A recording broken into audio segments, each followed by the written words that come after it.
Patuloy tayo update dito sa ating, channel. Ito yung ating tuloy na pagsubaybay dito sa nangyari dito kay, Beyonce sa kanyang bahay, kung saan sinabi niya na nagkaroon ng bitak-bitak, mayroong bitak-bitak di umano ang kanilang bahay nang nagkaroon ng lindol. Ang tanong ng karamihan, saan nanggaling ang bitak? Ito ba ay galing sa lindol o nagkaroon na ng bitak bago ang lindol? Nanay Hansel nangamba na rin at natakot dito sa mga nangyayari at, dito na sinabi na ang lindol na ito ay, kinatakutan at, hindi maisip ni, Beyonce na nagkaroon ng lindol sa kanila, na bigla na lang siya bumaba at nagtago doon po sa tindahan. Sobrang nag-alala itong mga netizen sa kanya at, sila ay nangamba dito sa kanyang kalagayan. Kung ano nga ba ang tunay na sitwasyon. Sila ba ay,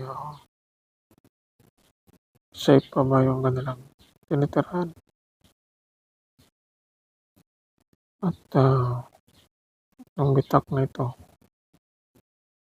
delikado ba sa susunod na lindol?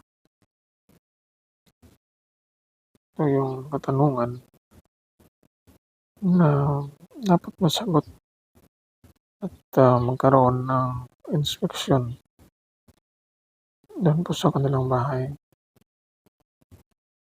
para malaman ang totoong sitwasyon ng kanilang tahanan. Kung safety pa ba itong kanilang bahay. Ang lindol kasi hindi natin maiiwasan at, kahit, matibay ang panggagawa 'pag, niyanig ng lindol ay, walang ligtas ang mga bahay o estruktura kung ang kalikasan na ang may, gawa.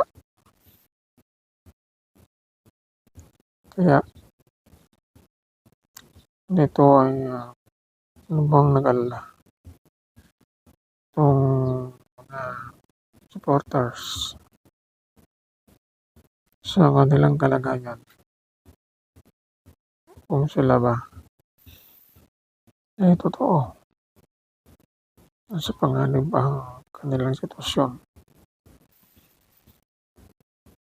Binanggit din ng kasama na nandoon nung mangyari ang lindol. Talagang yumanig di umano ang bahay. Tinanong kung ano ang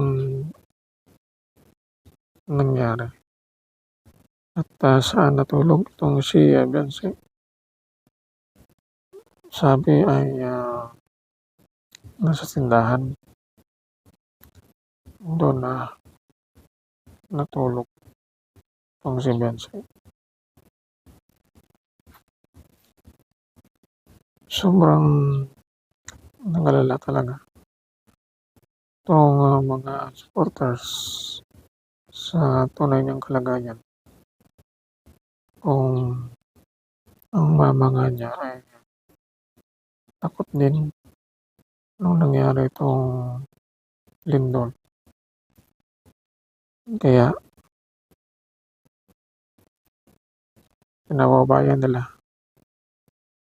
na sila ay sana ay bigyan ng pagkakataon na tulungan at matingnan itong kanilang bahay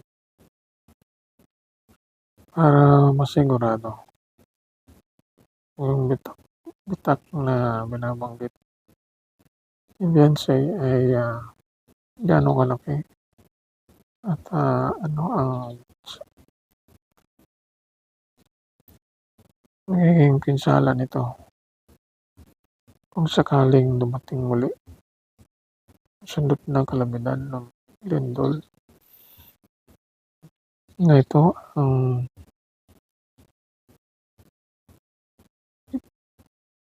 nangangamba rin itong mga supporters sa kanya. Kaya dapat na mag-ingat at